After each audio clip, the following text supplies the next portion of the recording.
അഷ്ടമിരോഹിണി വള്ളസദ്യയിൽ ആചാരലംഘനമുണ്ടായെന്ന പള്ളിയോട സേവാ സംഘത്തിന്റെ പൊതുയോഗം വിലയിരുത്തി. മന്ത്രിക്ക് നേരത്തെ സദ്യ വിളമ്പിയത് ആചാരലംഘനം തന്നെയാണ്.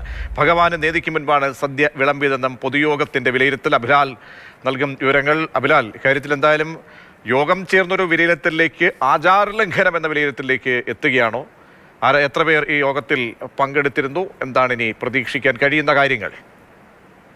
പള്ളിയോട സേവാ സംഘം ഭരണസമിതിയുടെ നിലപാടിനെ പരിപൂർണമായി തള്ളുകയാണ് ജനറൽ ബോഡി യോഗം ചേർന്നത്.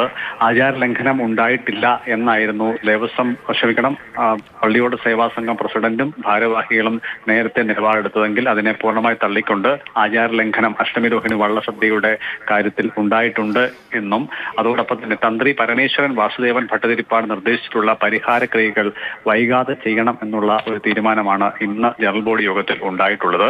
അതായത് കഴിഞ്ഞ ഈ മാസം ആദ്യം ലഭിച്ച പരിഹാര വിധി പ്രകാരം 11 പറ അരിയുടെ സദ്യയും നേദ്യവും 4 കറികളും ഉണ്ടാക്കണമെന്നും സദ്യ ആദ്യം ഭഗവാന് നേദിച്ച ശേഷം പിന്നീട് ഭക്തർക്കായി വിളമ്പണം എന്നും പറയുന്നുണ്ട്.